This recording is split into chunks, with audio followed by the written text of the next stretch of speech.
Hey guys, Caleb with White Metal Games here. This is a 2-for-1 week this week. We've got another army coming right behind the black and red Space Marines that we just did. So let's go ahead and get to it. This week we've got a Blood Knights themed army. Now these are done in the scheme of Guardians of the Covenant, but this is for a customer that has his own unique chapter base.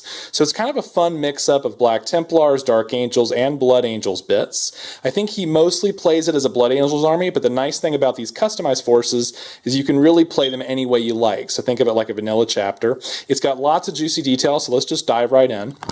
First off, let's talk about this thing here in the middle. These are from a company overseas. They're called Boring Machines, but in game he's planning to count them as drop pods. These kind of look like the old termites you might have seen from the Epic ranges, so it's kind of a nice fun treat on this army. Another nice treat you'll see across the armies, you'll see that all the vehicles are named. A lot of them have Latin-based names or names that are sort of appropriate to the Grimdark, and you'll also see a lot of scroll patterns across the army.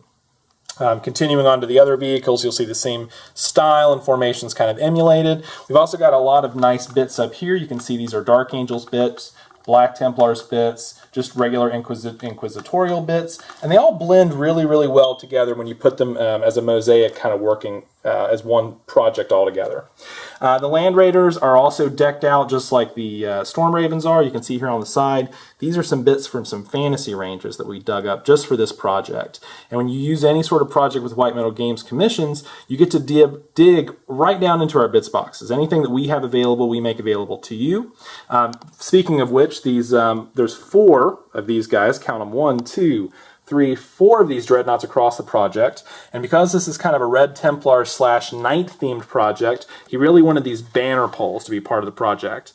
Now this kind of reminds me of the old Epic models. If you remember, the old Epic Warlord Titans used to have these, so this is kind of a kickback, a little bit of a reminiscent. For storage purposes, we've magnetized these to make them nice and easy so they won't break off. We know from experience in dealing with hundreds of clients that these kind of things like to break off.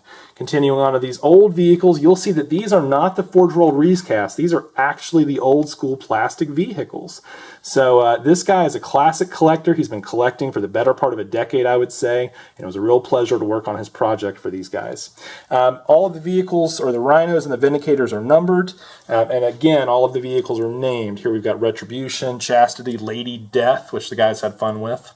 Continuing down to the lower portions of the project, which is getting a little hard to see. Let me flip a light on for you. We have 40 Terminators led by a chaplain. We've got 2 Cyclone Terminators, 2 Assault Cannon Terminators, 2 Heavy Flamers, a nice squad of 10 Assault Terminators, plus just the regular traditional heavy or regular bolters, storm pattern bolters, and power fists. So all told, this thing probably clocks in around 3,000 points, give or take. It's a nice mix of warm and cold contrast. I really liked working on the metallics on this army. These kind of custom projects like this are becoming bread and butter here at White Metal Games. If this is the kind of thing you'd like to commission, contact us at info@whitemetalgames.com. Just let us know what you're in the mood for. We're currently looking for projects for October, and we are still booking for our Deathwatch Tandem commission. So if that's something you want to get involved with, just message us at info@whitemetalgames.com. And until next time, put your minis where your mouth is.